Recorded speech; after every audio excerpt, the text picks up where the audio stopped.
សួស្តីបងប្អូនទាំងអស់គ្នាថ្ងៃនេះខ្ញុំធ្វើវីដេអូមួយបង្ហាញពីរបៀបធ្វើម៉ាស់អប់ស្បែកដងខ្លួនឲ្យសស្អាតចាឲ្យធ្វើឲ្យទន់រលោងមានសំណើមបែបធម្មជាតិសម្រាប់គ្រឿងផ្សំដែលយកមកលាយបញ្ចូលគ្នាមានម្សៅកាហ្វេដែលមិនទាន់ឆុងចាយើងយក3ស្លាបព្រាបាយ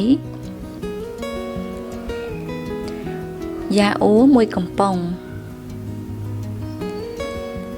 គ្រឿងផ្សំរបស់យើងគឺមាន2មុខ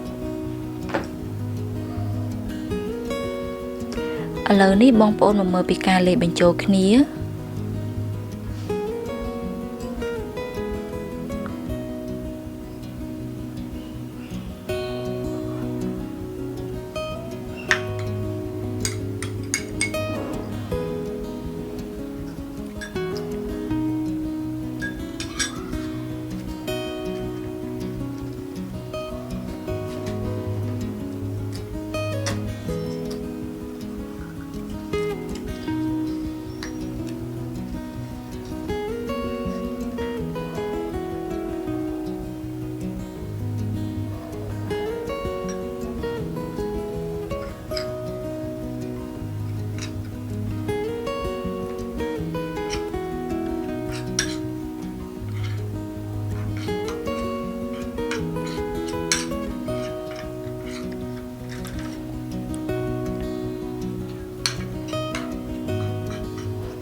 ចាបន្ទាប់ពីយើងលាយចូលគ្នាកូរចូលសពគ្រប់អស់ហើយ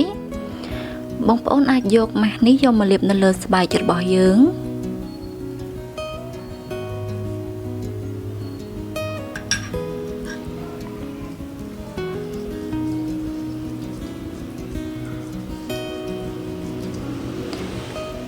ចាគ្រាន់តែយើងលាបថ្នម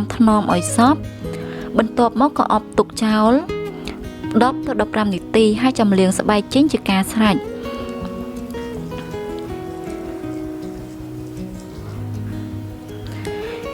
សម្រាប់វិធីនេះបងប្អូនគួរតែអនុវត្តវាមួយសប្តាហ៍ឲ្យបាន2 ដង